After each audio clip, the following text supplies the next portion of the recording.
Bonjour la famille, bienvenue sur Stories with Madesi. S'il vous plaît, abonnez-vous et laissez-nous un j'aime, cela signifie énormément pour nous. Partagez également cette vidéo avec vos amis et vos proches, et activez les notifications pour ne manquer aucune de nos futures histoires. Merci de le faire. Installez-vous confortablement et détendez-vous, nous plongeons maintenant dans l'histoire. Kazuha avait appris à Laura à se faire toute petite, pour que la vie puisse passer sans la briser. Son père, autrefois un joyeux chauffeur de trotro, toussait à travers des aubes qui sentaient le diesel et la soupe au poivre, tandis que sa mère comptait les tomates avec des doigts tremblants, marchandant pour des pesoas qui glissaient comme la pluie. Laura obtint son brevet des collèges avec une écriture soignée et l'esprit tranquille, puis regarda ses amis partir pour le lycée alors qu'elle lavait des uniformes pour les revendre. Elle apprit à rythmer son espoir. Une respiration pour le marché du matin, une respiration pour les nuits de coupure d'électricité, une respiration pour les prières chuchotées dans de maigres matelas. Quand les voisins se vantaient, elle souriait pour eux. Quand sa mère soupirait, elle transformait ce soupir en rire. Dieu se souviendra de nous, disait maman, en ajustant un foulard qui avait connu des jours meilleurs. Laura hochait la tête, rangeant ses mots dans un endroit doux. Certains dimanches, elle traçait des robes dans les airs, imaginant des couleurs qu'elle ne pouvait pas s'offrir. Elle était douce, non par faiblesse, mais par choix, une femme pratiquant le silence, collectionnant la patience comme des chutes de tissu dont personne ne voulait encore. Les soirées à Kazuha étaient bleutées par la fumée de charbon et le bourdonnement métallique des radios. Laura pliait des feuilles de plantain en petits bateaux et les laissait dériver sur les bassines d'eau pendant que son père regardait, souriant malgré sa toux. « Tu as l'œil d'une créatrice », la taquinait-il en lui tapotant le front. « Tu vois des formes là où les gens ne voient que du tissu. » Elle gardait ce compliment précieusement, comme une pièce de monnaie. Quand le sommeil se refusait à elle, elle dessinait avec un clou sur du carton, copiant les motifs de cabas et de jupes vus à l'église, ajustant les décolletés comme elle aurait souhaité pouvoir ajuster son courage. Les jours de marché, elle aidait maman à empiler les tomates en pyramide qui priaient pour ne pas s'effondrer. Un jour, je coudrai pour des mariés, chuchotait Laura, à moitié honteuse de vouloir plus. Désire-le fort dans ton cœur, répondait son père. Mais lorsque les factures d'hôpital montrèrent les crocs, la scolarité de Laura prit fin sans cérémonie, une porte se refermant si doucement que personne n'entendit la serrure. Elle apprit à tenir les comptes de la miséricorde, la voisine qui partageait du fil, la tante qui prêtait un mètre ruban, le miroir qui disait la vérité avec gentillesse. L'apprentissage sentait l'amidon, la vapeur et les vieux rêves. Madame mesura les poignets de Laura et dit, « Des mains comme les tiennes doivent apprendre à commander le tissu. Ferme, mais pas cruelle. » Elle lui enseigna le timing, quand presser, quand laisser la machine respirer. Laura apprit la grammaire des coutures, la façon dont les dos répondent au devant, la façon dont un ourlet supplie d'être égal. Elle balayait les sols jusqu'à ce que l'aube argente les carreaux, puis s'exerçait à l'enfilage jusqu'à ce que ses doigts connaissent le chemin les yeux bandés. Les bons jours, elle piquait droit, les meilleurs jours, elle décousait sans orgueil. Elle apprit à accueillir les inquiétudes des clients avant qu'ils ne les expriment, offrant des épingles comme des solutions. Les pièces clinquaient dans une boîte en fer, chaque tintement sonnant comme une phrase du futur. « Si tu respectes les mesures, la vie te respectera », disait madame en guidant son maître autour d'un buste. Laura le répétait à voix basse, comme un serment silencieux. Quand la lumière manquait, elle traçait des patrons de mémoire, empruntant du courage aux lignes de craie, croyant qu'un jour le tissu lui répondrait par son nom et dirait « J'attendais tes mains ». Son monde se rétrécit au bourdonnement de la machine et s'élargit à chaque couleur empilée dans l'atelier. Elle apprit la politique des essayages, la patience pour les demoiselles d'honneur, la fermeté pour les tantes de dernière minute. « Madame, faites-le serrer », suppliait une fille, et le sourire de Laura répondait « Serré, mais miséricordieux ». Dans les miroirs, elle étudiait la posture, comment la confiance change un corsage. À la pause, elle mangeait du waki par petites bouchées, les yeux toujours en train de mesurer. Quand la toux de son père s'aggrava, elle cousit plus tard, laissant le chagrin devenir fil. « Coup », chuchotait maman au téléphone. « Coup jusqu'à ce que ton nom devienne une aiguille. » Laura obéit. Une nuit, madame posa un tissu plié sur la table. Couple sans peur. La main de Laura trembla, puis se stabilisa. Tranché. La ligne était nette. Bien, dit madame. À partir de maintenant, tu es responsable de tes coupes. Le tissu ne pardonne pas les mensonges. Les mots s'ancrèrent en elle comme une vérité plus grande que la couture. Laura rentra chez elle sous un ciel plein de points de suture invisibles, sentant que peut-être, enfin, elle pourrait assembler une vie qui ne se défrait pas aux coutures. Le marché de Makola l'accueillit comme une dispute et une étreinte. Laura loua une cabine de la taille d'une armoire, et la chaleur enveloppa ses épaules comme une réprimande. Elle épinglait des patrons sur du contreplaqué, amadouait des hauts de cabas pour leur donner forme, et marchandait avec des femmes qui mesuraient la valeur en points de couture. Le ventilateur au plafond sifflait, sa machine chantait. Parfois, la pluie soufflait de travers et baptisait ses tissus. Elle les séchait avec des prières.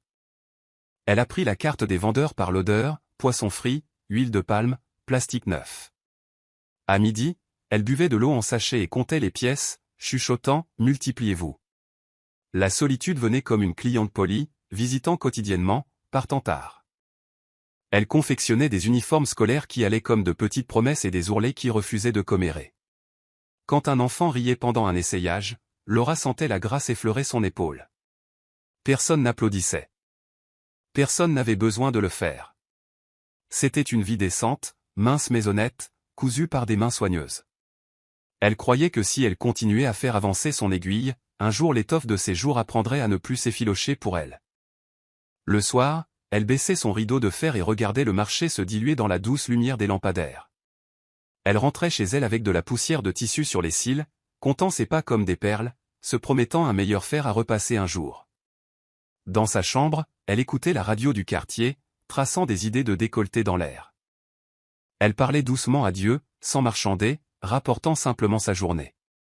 Parfois, les clients plaisantaient, « Tu es marié à cette machine », et elle riait en disant, « Elle a des horaires convenables ». Mais sous le rire se cachait une jeune fille qui espérait un témoin, quelqu'un pour dire, « Je vois la façon dont tu refuses d'abandonner ». Les samedis, elle raccommodait de vieux vêtements gratuitement si les déchirures étaient honnêtes. Elle récoltait la gratitude dans de petites enveloppes, une mangue, un sourire, une bénédiction chuchotée. Et puis, un mardi ordinaire, un homme qu'elle n'avait jamais vu traversa la chaleur avec une chemise déchirée et une voix aisée. Dans le rythme de ses journées s'inséra un nouveau tempo, un battement de tambour qui sonnait comme un sauvetage et qui sonnerait plus tard comme un avertissement. Il arriva portant une chemise qui avait capitulé à la couture comme un aveu. « Pouvez-vous la sauver » demanda-t-il, ses yeux balayant la pièce d'un seul trait. Laura étudia la déchirure. « Elle vivra » dit-elle, souriant sans artifice. Il rit, soulagé. « Bien, j'ai une réunion, et l'orgueil est un tissu délicat. » Il s'appelait Dustin, et ce nom s'installa facilement entre eux. Il attendit pendant qu'elle cousait, demandant « Depuis quand cousez-vous ? Vous reposez-vous parfois ? Que voulez-vous pour la suite ?» Laura répondait doucement, embarrassée de vouloir. Il regardait ses doigts guider le tissu. « Vous traitez le tissu comme s'il avait des sentiments. »« Peut-être qu'il en a, » dit-elle. Quand elle eut fini, il mit la chemise sur le champ, vérifiant le miroir, puis se tourna. « Parfait, vous êtes doué. » Il paya plus qu'elle ne demandait. La porte se referma. La pièce se souvint de lui. Il revint le lendemain avec de la gratitude, le surlendemain avec du thé, et le vendredi avec des histoires qui faisaient que la cabine ressemblait moins à une boîte et plus à un commencement. Il commença à passer sans avoir de course à faire, s'appuyant contre le cadre de la porte, laissant sa journée se déverser comme des perles. « Tu rends cet endroit calme » dit Dustin une fois, en la regardant couper. « Peut-être que le tissu écoute » répondit-elle, se surprenant elle-même. Il parlait d'un travail trop bruyant, de marchés qui exigeaient des masques, d'une ville qui récompensait la performance plutôt que la sincérité. Laura écoutait comme les tailleurs écoutent le tissu, cherchant le droit fil, évitant les accros. Il le remarqua. « Personne n'écoute comme ça » murmura-t-il. Ils commencèrent à partager de petites nourritures. Des bofferots, des oranges, de l'eau passée de main en main. Lorsqu'une tempête secoua le marché, il l'aida à éloigner les tissus de la fuite d'eau, riant de la panique. « Tu ne devrais pas lutter comme ça » dit-il. « Tu mérites une meilleure lumière, un meilleur espace, mieux. » Une chaleur traversa sa poitrine comme de l'électricité qui refusait de faire mal. Elle ne l'appelait pas encore espoir, mais quand il partit et que la porte se ferma, Laura toucha la couture réparée de sa première visite et chuchota, « Vie », sans savoir si elle parlait de la chemise ou d'elle-même. La gentillesse se mua en rituel.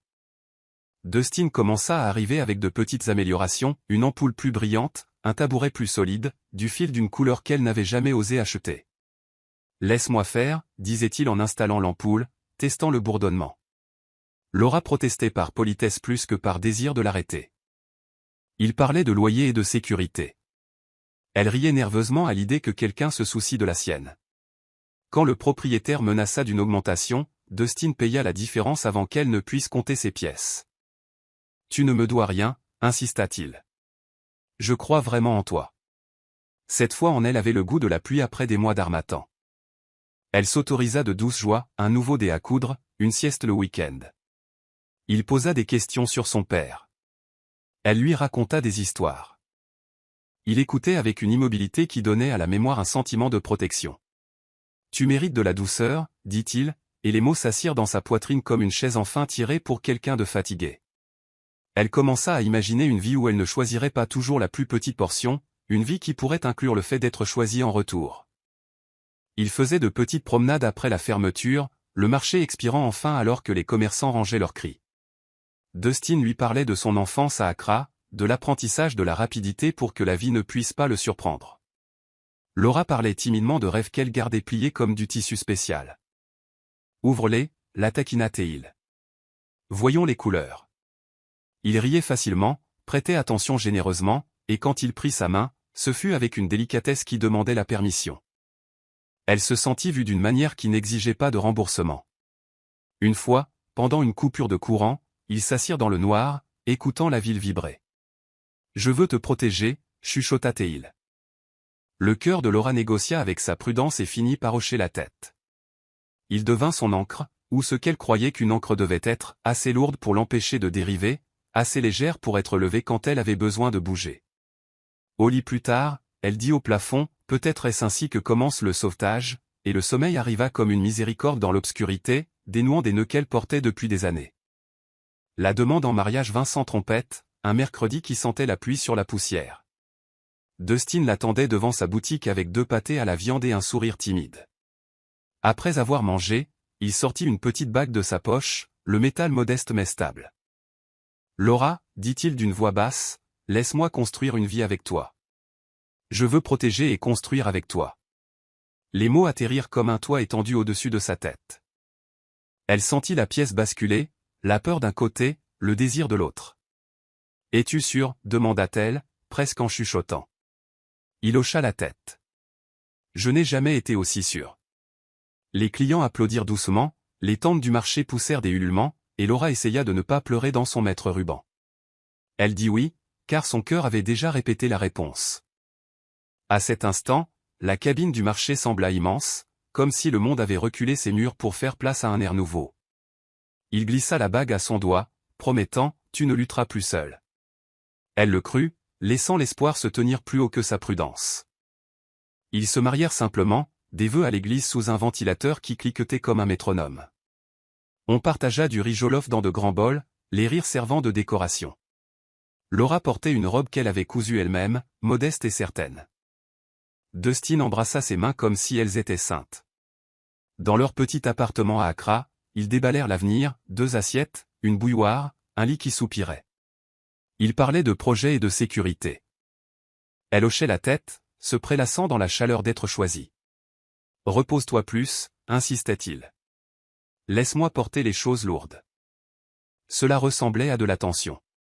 Laura ralentit sa couture, faisant confiance à ce langage de l'amour qu'elle croyait comprendre.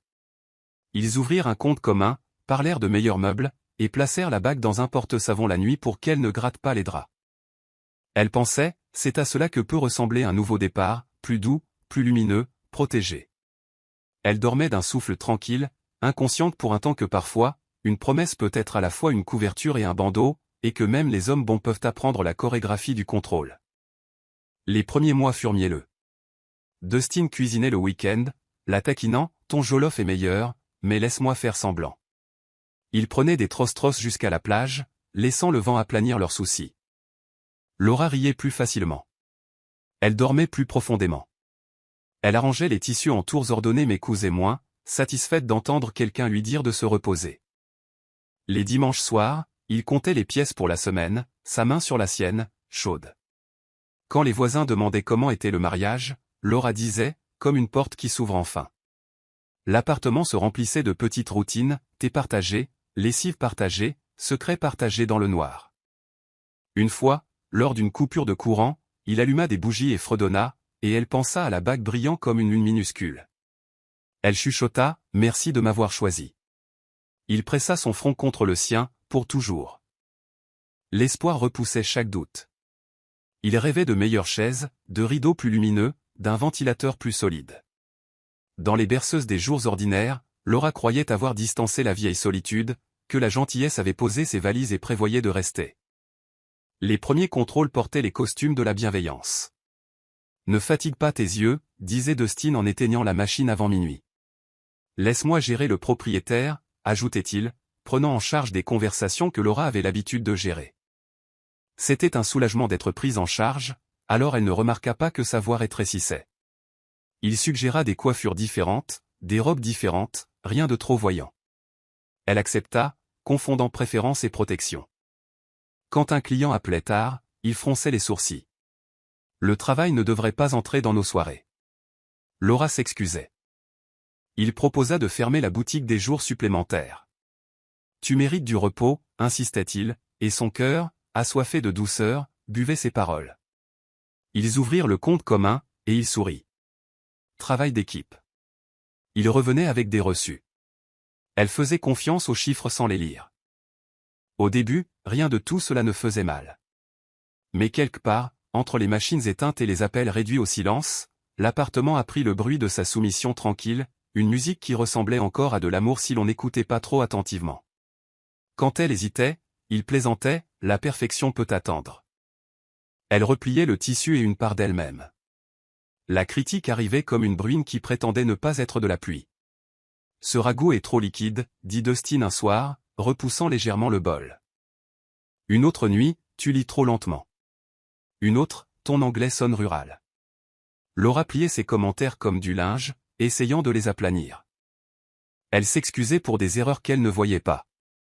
Il commença à rester dehors plus tard, revenant avec une eau de Cologne qui n'appartenait pas à leur commode. Le travail a duré longtemps, disait-il, déshabillant déjà son alibi. Elle le croyait parce que l'incrédulité exigeait un combat qu'elle ne voulait pas mener. Quand elle posait des questions sur sa couture, il souriait maigrement. Tu es fatigué. Repose-toi. Elle visitait moins la boutique, remplaçant le fil par les corvées, le tissu par le silence. Dans le miroir, elle s'exerçait aux expressions neutres, voulant la paix plus que des réponses. Un mardi, elle se dit, ça passera. Un vendredi, la maison a pris le poids de ses pas, portant une nouvelle arrogance, et le lit oublia comment faire place à deux versions de la vérité. Laura chuchota, s'il te plaît, soyons gentils. Elle commença à collectionner les excuses comme d'autres femmes collectionnaient les bijoux. Il est stressé, peut-être que je suis trop sensible. Le mariage, c'est du travail. Quand elle suggéra de dîner ensemble, il répondit, ne me flique pas, elle apprit à minuter ses mots, à avaler ceux qui pourraient exploser. Il faisait défiler son téléphone avec un sourire qu'elle n'avait pas gagné. Parfois, il revenait avec une tâche qui n'était pas de la nourriture, et quand elle la fixait, il disait, arrête d'imaginer des choses. Son corps voulait pleurer. Sa fierté voulait disparaître. Elle se surprit à s'excuser pour la forme de sa respiration. La machine à Macola attendait comme un chien fidèle, mais elle lui rendait visite moins souvent, effrayée par son ampleur. Le dimanche, il sautait l'église et qualifiait la foi de démodée. Laura priait seule, chuchotant, « Apprends-moi à endurer sans devenir petite. » Quand elle essayait de parler, il riait, « Tu aimes le drame. » Et les jours continuaient, chacun serrant une ceinture autour de ses côtes, jusqu'à ce que même le rire résonne comme une langue qu'elle avait parlé couramment autrefois, et dont elle se souvenait à peine aujourd'hui. Le contrôle enleva son costume. « Donne-moi ta pièce d'identité, dit Dustin, ton crédit est plus propre. » Il remplit des formulaires que Laura ne comprenait pas et lui dit, « Signe ici, et ici. » Elle signa parce que le mariage lui avait appris que la confiance ressemble parfois au silence. Les appels des anciens clients restaient sans réponse car il insistait sur le fait que le dîner avait des règles. « Pas de travail après 18 heures, déclara-t-il, confisquant son téléphone pendant les repas. Il suivait ses mouvements avec des questions décontractées, puis avec des questions tranchantes. Quand elle voulait des tresses, il disait, trop voyant. Quand elle portait une robe vive, il marmonnait, pour qui t'habilles-tu ? Elle se faisait plus petite pour éviter la collision. Les rêves qui ressemblaient autrefois à du tissu prêt à être coupé ressemblaient maintenant à de la dentelle délicate qu'elle n'osait pas toucher. Il lui rappelait sa scolarité limitée, riant quand elle prononçait mal un terme bancaire. « Laisse l'argent à ma charge », disait-il. Elle hocha la tête, et plus tard cette nuit-là, elle écrivit la date dans son téléphone avec 2 mots, « Je disparais ». La machine à Macola attendait dans le noir comme une amie qu'elle avait déçue. Laura redoubla d'efforts, pensant que la bonté pouvait être cuisinée, pliée, offerte comme des offrandes de paix. Elle se réveillait plus tôt pour repasser ses chemises, amidonner les cols jusqu'à l'obéissance, aligner les chaussettes comme des soldats. « Merci », disait-il parfois, puis il ajoutait une correction qui effaçait le merci. Elle apprit la chorégraphie de l'apaisement, voix adoucie, regard baissé, contour gommé. Quand des amis demandaient des nouvelles de sa boutique, elle disait vaguement « Je me repose ». La nuit, elle essayait de planifier un retour, mais ses humeurs à lui patrouillaient dans le couloir. Elle faisait défiler de vieilles photos de création et avait l'impression de s'introduire par effraction dans une maison plus heureuse. « Je suis fier de toi », hasarda-t-elle une fois. Il ricana, « Pourquoi ?» Un silence se brisa en elle, sans bruit, juste la connaissance de la brisure. Dans ses prières, elle ne mendiait plus son amour. Elle mendiait la clarté dans les petites heures silencieuses. Si la souffrance portait une carte, elle voulait que la sortie apparaisse enfin. Jusque-là, elle continuait les rituels, inconsciente que chaque excuse était un fil tirant sur l'ourlet de celle qu'elle était autrefois. La trahison portait une tache en forme de bouche. Laura trouva du rouge à lèvres sur la chemise de Dustin, une couleur qu'elle ne possédait pas. Ses mains tremblaient alors qu'elle la tenait en l'air. « À qui est-ce » demanda-t-elle, la voix prudente comme si la question était du verre fragile.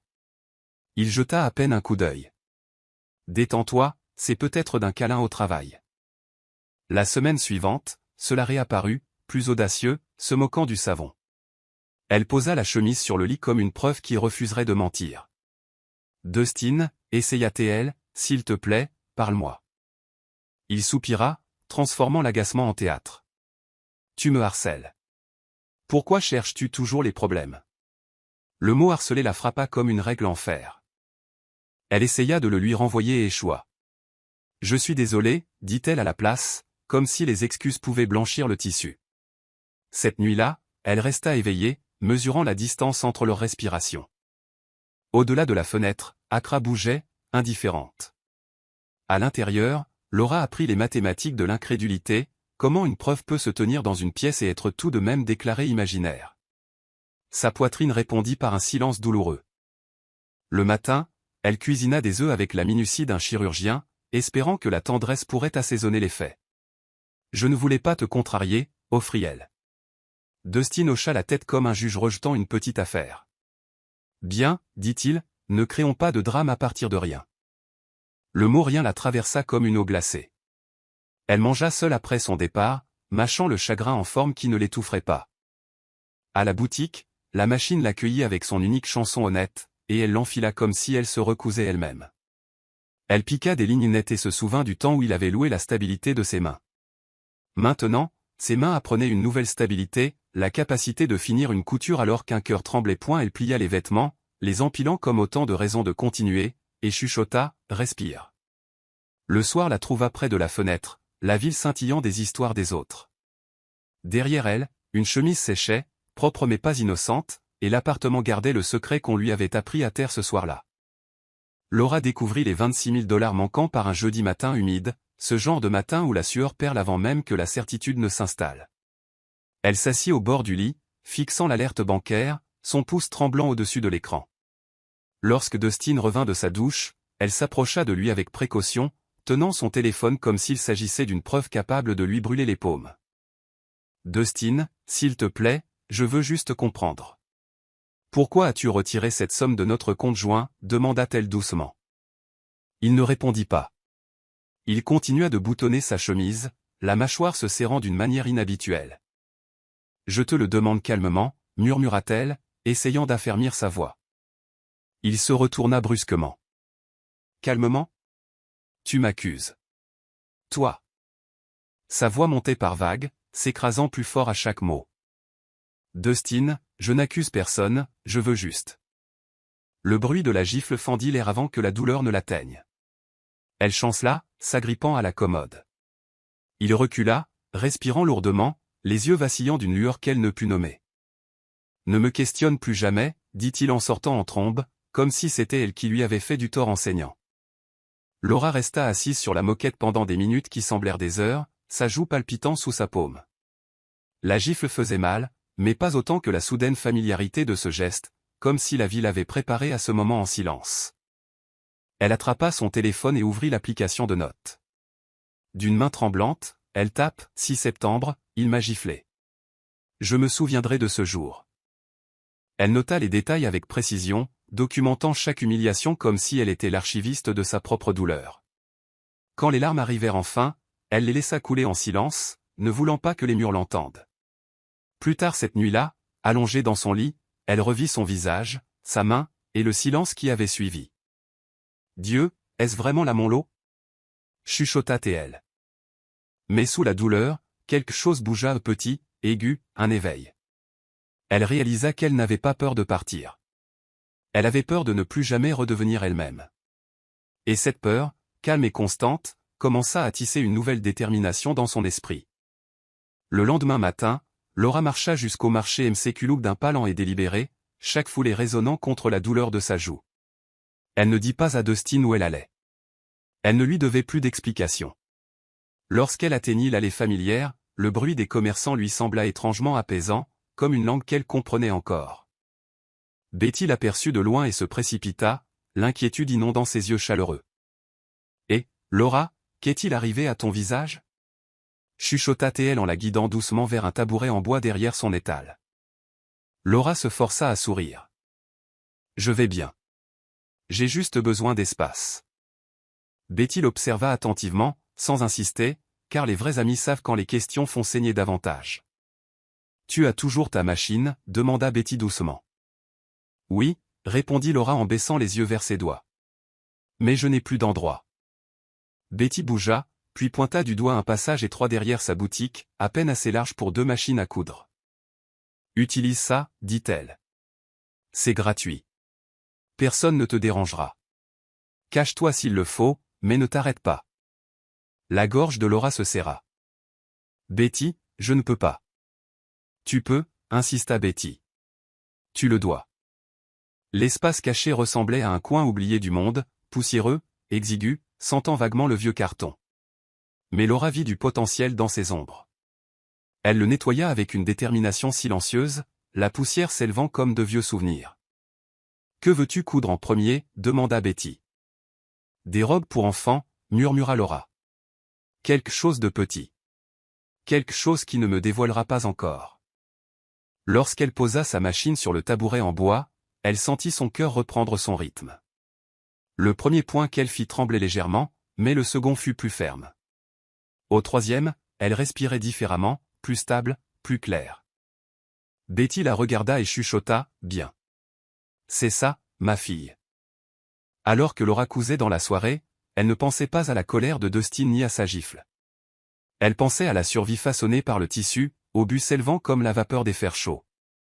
Elle pensait à la fille qu'elle était autrefois, et à la femme qu'elle devenait silencieusement, point par point, vérité par vérité, souffle par souffle.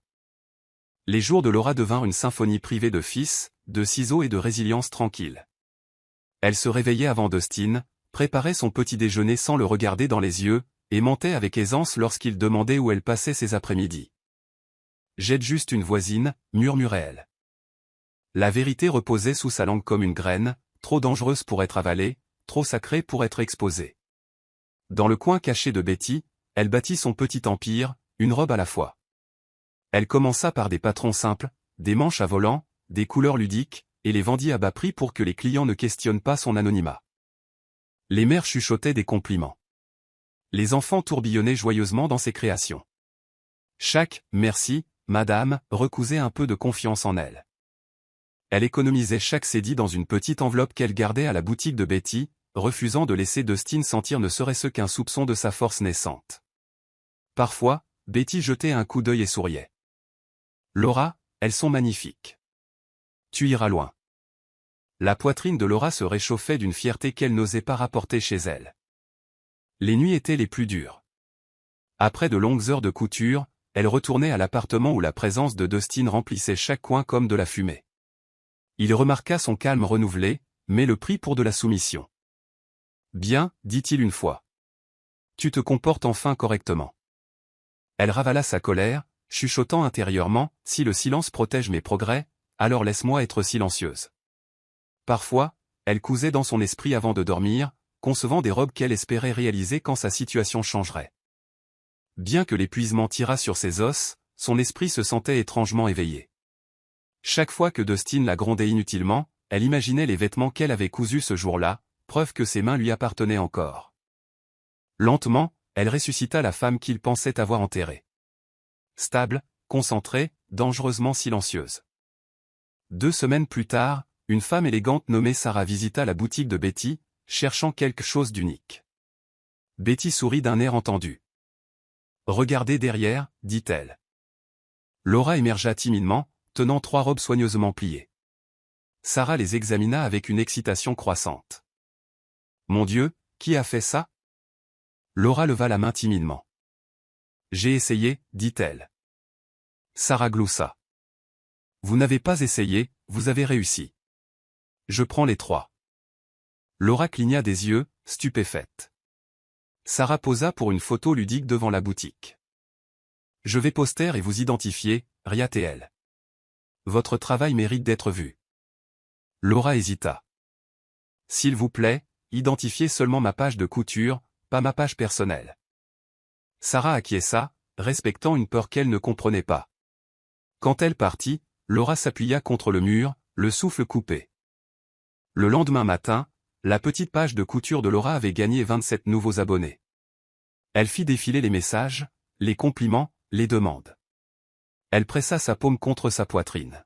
« Est-ce vraiment en train d'arriver ?» chuchota TL. Betty la serra fort dans ses bras. « Je te l'avais dit, tu vas aller loin. Ne t'arrête pas. » Laura passa le reste de la journée à couper des tissus avec un feu nouveau. La brise du marché semblait différente, plus légère, pleine d'espoir. Pour la première fois depuis longtemps, Laura rentra chez elle en souriant. Elle ne dit rien à Dustin, bien sûr. Elle cachait sa joie car elle avait appris une leçon, certains hommes ne détestent pas votre tristesse, ils détestent votre croissance. Une semaine plus tard, un message apparut, venant de Mama Derek, la célèbre influenceuse maman ghanéenne. Laura se figea. Mama Derek avait acheté une robe à une revendeuse et posté son fils la portant. La légende disait, quiconque a fait ça mérite une récompense. La coupe est parfaite. Et elle avait accidentellement identifié la page de Laura. En quelques minutes, les likes affluèrent. Les commentaires tombaient comme la pluie. Laura couvrit sa bouche, incrédule. Une chaleur bourdonnante emplit sa poitrine et les larmes brouillèrent sa vue. « Et, Dieu s'est souvenu de toi, dit Betty. » À midi, sa boîte de réception contenait 143 messages. Elle ne pouvait pas suivre. Elle cousit jusqu'à ce que ses doigts s'engourdissent. Sa page dépassa les 1500 abonnés en une journée. Assise dans son coin caché, submergée mais reconnaissante, elle chuchota. « S'il te plaît, Dieu, ne laisse pas ça disparaître. » Les commandes continuaient de s'empiler. Elle acheta plus de tissus, engagea une petite fille du marché pour aider au repassage. Ce soir-là, elle rentra épuisée mais triomphante. « Où étais-tu » demanda Dustin sèchement. « Dans les embouteillages » répondit-elle. Il haussa les épaules, indifférent. Il ne savait pas que le monde avait enfin frappé à la porte de Laura, bruyamment, amoureusement, sans invitation, et que Laura avait l'intention de l'ouvrir en grand. Laura enregistra son entreprise sous le nom de Laura S. Little Angels Clothing. Elle entra au bureau du registraire général, tremblant légèrement en signant chaque document. Posséder une entreprise ressemblait à reprendre des morceaux de son âme, un papier à la fois. Ensuite, elle ouvrit un compte d'entreprise dans une banque loin de celle de Dustin. « Voulez-vous ajouter un second signataire » demanda le banquier. Laura secoua la tête avec décision. « Non, seulement moi. » Elle ne le dit pas avec fierté. Elle le dit pour se protéger. Avec ses nouvelles économies, elle engagea un jeune apprenti nommé Pedro. Sa production doubla. Betty devint sa partenaire silencieuse. Pendant ce temps, Dustin devenait plus distant, plus arrogant, complètement aveugle à l'empire qui s'élevait doucement derrière son dos. Quand Laura demanda des reçus de leurs finances communes, il aboya. N'agis pas comme si tu comprenais l'argent. Elle cessa de demander. Si Dustin remarquait un fil de tissu dans ses cheveux, il ne disait rien, supposant qu'elle n'avait pas abandonné cette habitude de couture inutile. Chaque jour, Laura souriait intérieurement. Il n'avait aucune idée que l'habitude qu'il méprisait devenait sa libération. L'arrogance de Dustin évolua en une occupation à temps plein. Il se vantait au téléphone, rabaissait ses collègues. Les gens me respectent, dit-il un soir. Contrairement à toi, qui comprend à peine la vie en dehors de ce marché. Laura ne dit rien, remuant sa soupe lentement. Les vendredis, il rentrait sentant l'alcool et un parfum inconnu. Tu as de la chance que je rentre encore à la maison, bredouilla-t-il une fois. Beaucoup d'hommes ne le feraient pas. Elle hocha simplement la tête. Défier signifiait une guerre qu'elle ne pouvait pas se permettre.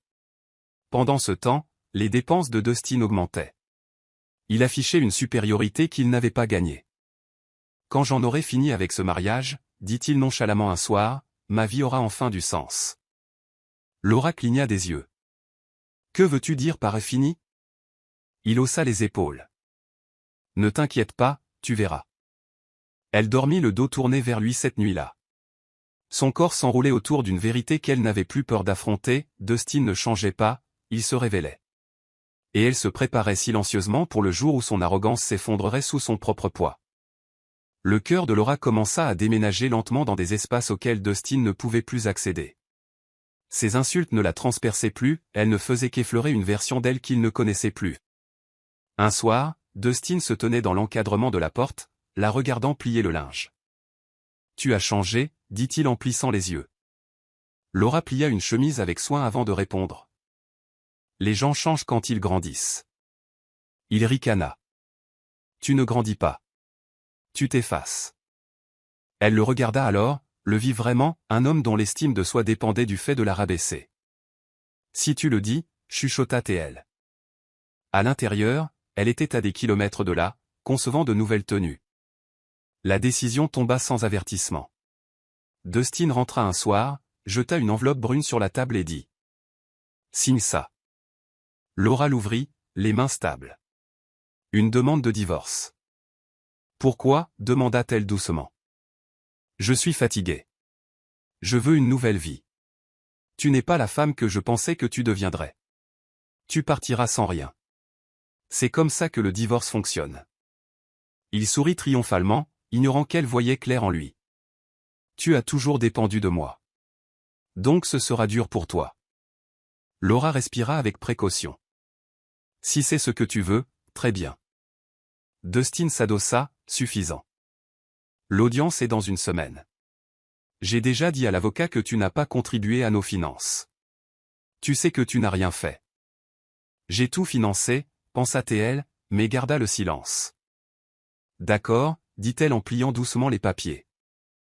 Il fronça les sourcils, s'attendant à des larmes. Au lieu de cela, elle se leva et alla dans sa chambre. Assise au bord du lit, elle chuchota. Il ne sait vraiment pas qui je suis devenu. Il regrettera de m'avoir sous-estimé. La veille de l'audience, l'appartement était chargé de tension. Demain termine ton chapitre dans ma vie, dit Dustin en repassant ses vêtements. Je serai enfin libre. Tu retourneras à ta petite couture. Personne ne se souviendra que tu as existé. Si c'est ce que tu crois, d'accord. Tu es trop calme. Tu devrais t'inquiéter. Tu n'as rien à ton nom. Tu vas partir les mains vides. Laura le regarda, insondable. Des mains vides ne signifient pas toujours des cœurs vides, dit-elle doucement. Il rit bruyamment. Arrête de parler par énigme. Tu es fini. J'ai même déplacé tout l'argent. Tu ne pourras toucher à rien demain. Le cœur de Laura se serra, non de peur, mais d'anticipation. Dors bien, dit-elle. Demain sera révélateur. Dans sa chambre, Laura fouilla dans son sac à main et déplia le formulaire de mandat original. Elle traça leur signature du bout du doigt et chuchota, « Tu regretteras d'avoir oublié ceci. » À minuit 47, Dustin s'assit devant son ordinateur portable.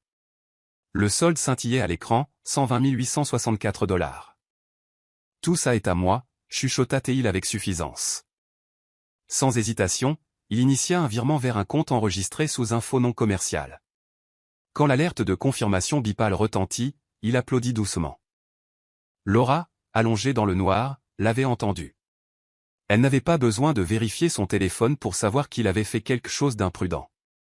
Elle toucha le mandat sous son oreiller. Dieu, donne-moi la force pour demain. Ce que tu prends pour une victoire est sur le point d'être ta chute. Le matin de l'audience, Dustin émergea, portant son arrogance comme une eau de Cologne. Prête à tout perdre? Laura plia sa serviette. Passons juste cette journée. Pendant le trajet vers le tribunal, Dustin parla sans fin de son avenir. Laura regardait par la fenêtre les rues d'Accra, priant pour garder son sang-froid. Prier ne t'aidera pas aujourd'hui, railla Dustin. Tout n'est pas une question de gagner ou de perdre, Dustin. Au tribunal, Dustin salua tout le monde comme s'il était la victime. Regarde bien comment fonctionne le pouvoir, chuchota-t-il à Laura. Lorsque le juge entra, 2 officiers de police ghanéens firent irruption. Où est monsieur Dustin Agen-Aguiman? La salle se tut. Je suis là. Quel est le problème? Vous êtes requis pour un interrogatoire immédiat concernant un virement financier signalé hier soir. Un murmure de choc traversa la salle. Signalé? Quel virement? L'officier brandit un document. Un retrait important de votre compte joint a été tenté sans la double signature obligatoire. La banque l'a signalé comme suspect. Dustin rit jaune. C'est mon argent. Selon les dossiers bancaires, les retraits majeurs nécessitent les signatures des 2 parties. Seule la vôtre était présente. C'était marqué comme une tentative de fraude. Dustin balbutia.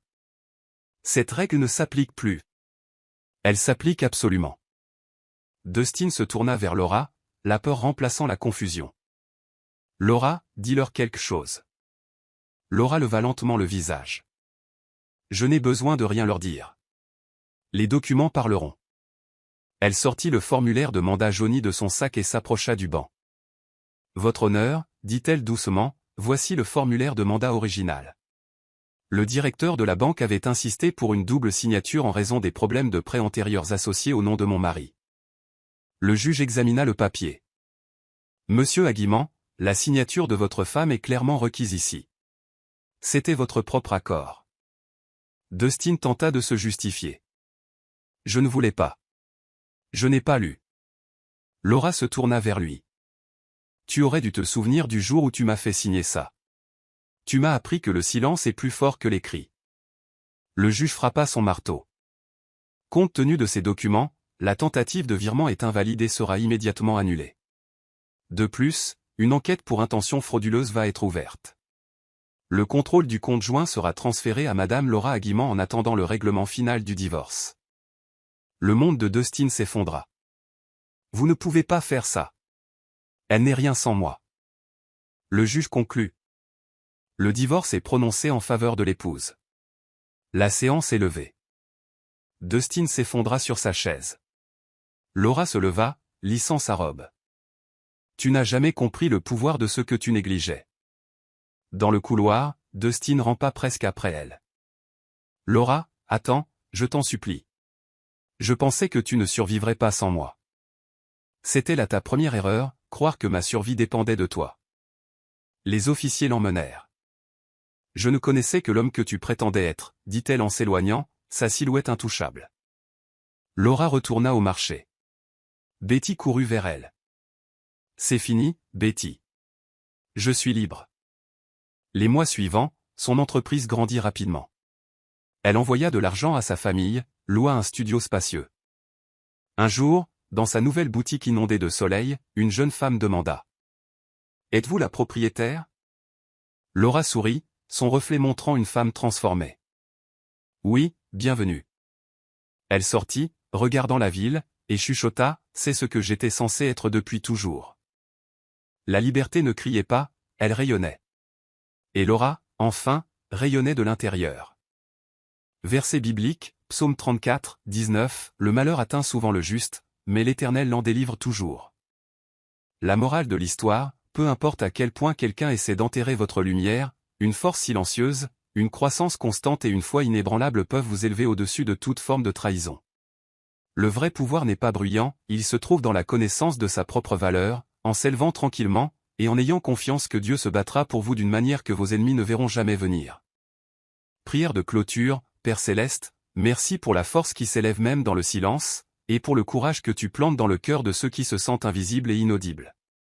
Merci de nous rappeler qu'aucune trahison n'est plus forte que ta protection.